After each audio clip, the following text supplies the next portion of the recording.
कौन है वो कमबख्त जिसने हमारे शेर के मुंह से शिकार को छीन लिया?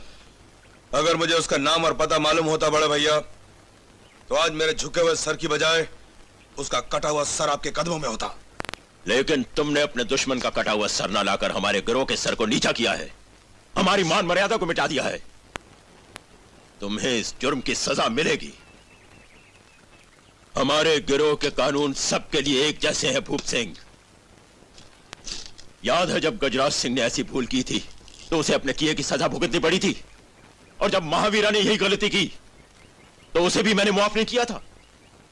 और तुम्हें मैं सिर्फ इसलिए छोड़ दूं कि तुम मेरे छोटे भाई हो। नहीं भूप सिंह नहीं, अगर मैंने तुम्हें इस जुर्म की सजा नहीं दी तो मेरे गिरोह के लोगों का मुझ पर से विश्वास ही उठ जाएगा। लेकिन बड़े ठाकुर, ये छोटे ठाकुर की पहली भूल है। भूल ही होती है शमशेर सिंह, और ये मत भूलो कि कभी कभी पहली भूल ही आखिरी भूल हो जाती है।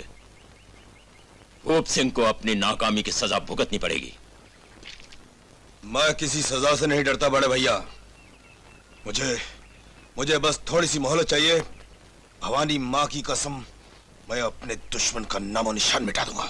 माँ भवानी हमें शक्ति का वरदान इसलिए देती है कि हम उसकी दी हुई शक्ति का सही इस्तेमाल कर सकें, वरना वो हमसे शक्ति छीन लेती है।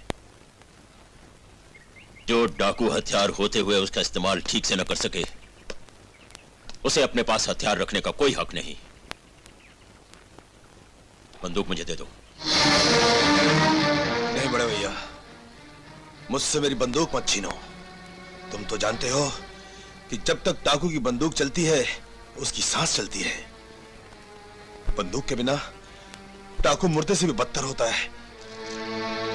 अगर अपनी बंदूक वापस चाहते हो तो पहले जाकर दुश्मनों से बदला लो।